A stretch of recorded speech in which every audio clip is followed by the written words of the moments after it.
ये एक वेसल है, यहां पे स्मॉल होल है, ठीक। अब क्या है कि ऐसे था liquid,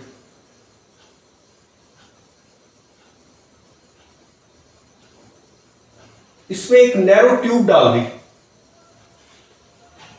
narrow tube is immersed into this liquid. यहां पे एयर बबल है, ऐसे है,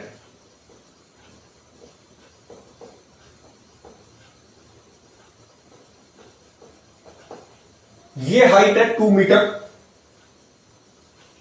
ये कितनी है 2 मीटर।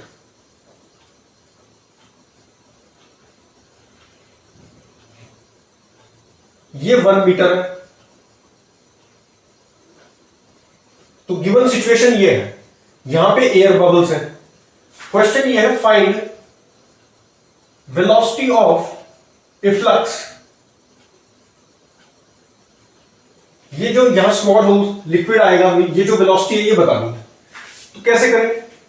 अब ये हम जानते हैं कि ये जो वेलोसिटी ऑफ इफ्लक्स होती है नॉर्मल केसेस में ओपन टू जो एटमॉस्फेयर हाइट होती है, ये वाली हाइट वो लेते हैं। अगर ये हाइट h है तो वेलोसिटी ऑफ इफ्लक्स क्या हो जाता है यहां से v is equal to √2gh।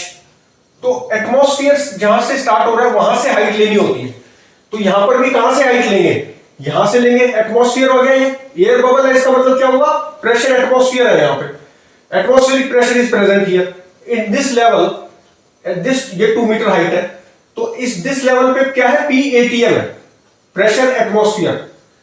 तो यहां पर प्रेशर क्या होगा? अगर ये 1 मीटर है तो यहां प्रेशर क्या होगा? अगर कोई पूछे कि बी पर प्रेशर क्या है, और ये क्या था? क्लोज है, ये यहां पर ऐसे क्लोज्ड है, ये वेसल ऐसे क्लोज कर रखा है।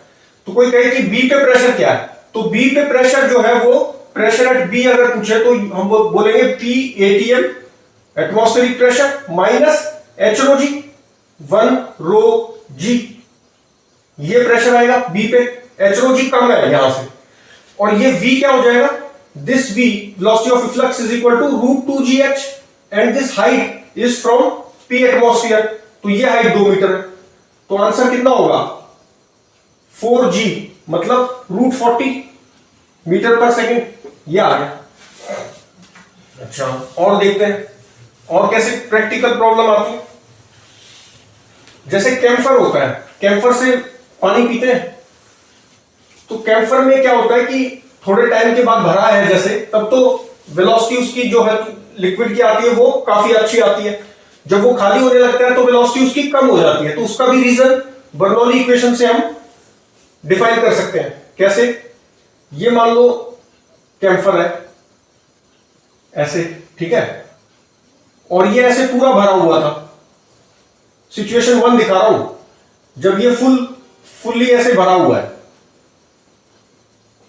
तो जब इस पे बंद इसको क्लोज किया तो यहां पर क्या था? एयर से ओपन था, तो P एटमॉस्फेयर था, P0 बोल दो, और वॉल्यूम क्या थी? V0 बोल दो, और ये यहां से लिक्विड आ रहा था, ठीक, VE। फिर उसके बाद क्या होगा? थोड़े टाइम के बाद हाइट ऑफ लिक्विड कम हो गई, जैसे जैसे वाटर निकलता गया हाइट ऑफ लिक्विड क्या हो गई? कम हो गई। तो क्या होगा इसमें? ये VE है, हाइट ऑफ लिक्विड कम होके मान लो ये रह गई,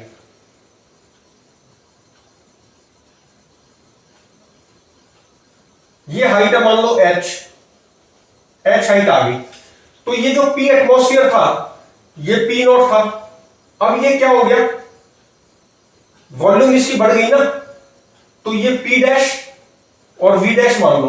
तो बॉयल्स लॉ से हम क्या बोल सकते हैं कि P dash V dash is equal to P0 V0।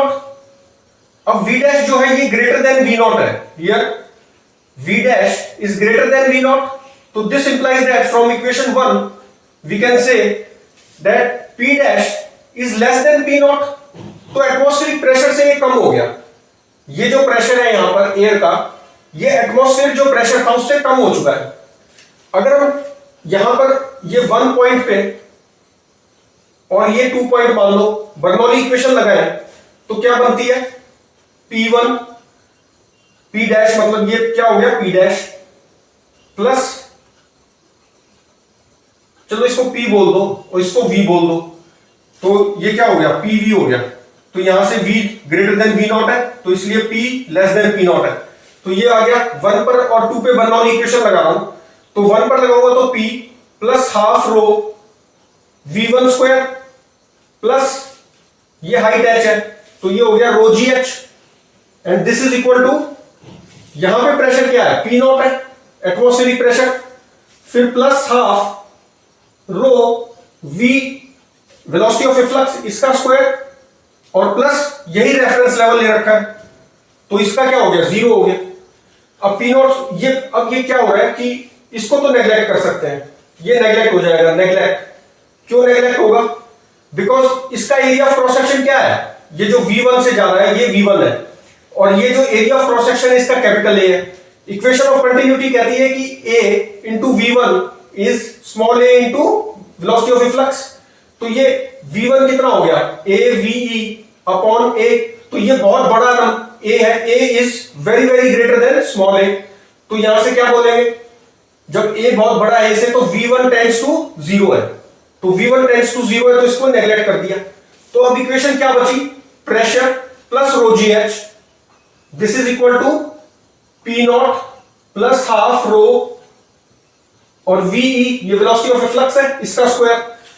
अब क्या हो रहा है, टाइम के साथ साथ ये वॉल्यूम बढ़ती जा रही है, क्योंकि H कम होता जा रहा है, तो वॉल्यूम बढ़ती जाएगी, तो ये प्रेशर क्या होगा, ये वाला प्रेशर, अगर ये वॉल्यूम बढ़ती जा रही है तो इक्वेशन ऑफ, ये तो इक्वेशन तो है ट्रू, तो ये बढ़ रही है, तो ये P क्या होगा, डिक्रीजेस, तो P डिक्रीज होता जा रहा है, तो इससे क्या होगा, P जब डिक्रीज होता जाएगा और HP कम होता जा रहा है, तो ये VE जो है ये भी डिक्रीज होता जाएगा, बिकॉज P इज डिक्रीजिंग।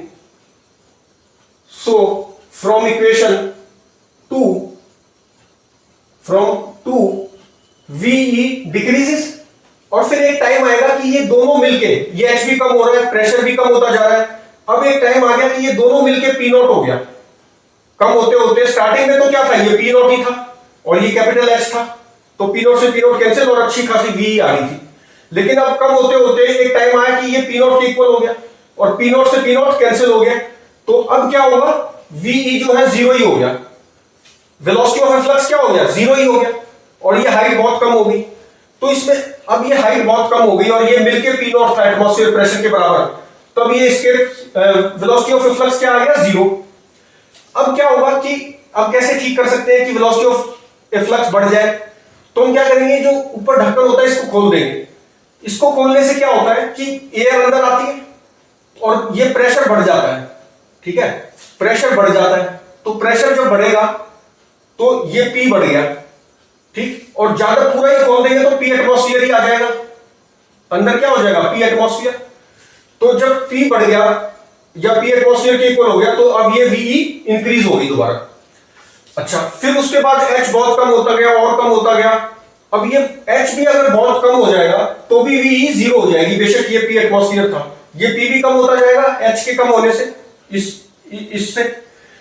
तो अब जब H बहुत ही कम हो जाएगा, फिर हम क्या कर लेते हैं, इसको ओवरटर्न कर लेते हैं, ऐसे कर लेते हैं, ठीक है, ऐसे इसको टिल्ट कर लेते हैं, तो ये हाइट ऐसे बढ़ा लेते हैं हम, ये जो हाइट है ये बढ़ गई लिक्विड की, अब ये हाइट होगी, ठीक है, तो ये हाइट होगी अब, तो फिर से H जब बढ़ा लेंगे हम ऐसे करके, तो H जब बढ़ा लिया तो फिर से VE इंक्रीज होने लगता है।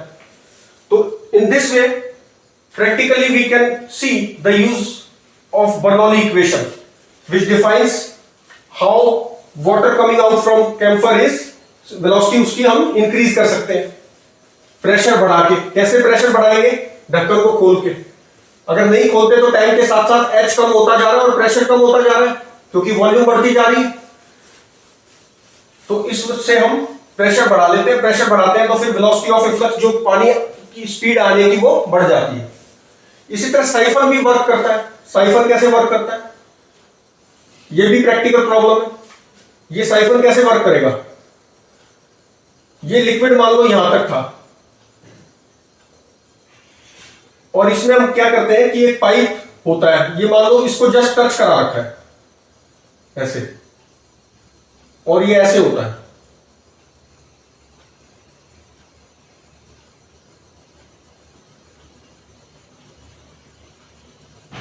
तो यहां से हम एयर सक करते हैं तो यहां से वेलोसिटी आने, ये लिक्विड आने लगता है ऐसे, ठीक, क्योंकि एयर रही नहीं इसमें तो लिक्विड जाता है। अब ये पॉइंट मान लो 1 और ये पॉइंट मान लो 2, ये हाइट मान लो h और ये हाइट मान लो h डैश। तो एक्चुअली h डैश का इसमें कोई रोल नहीं है। और ये हाइट कौन सी है, यहां से है, यहां से ये हाइट h डैश है पूरी की पूरी।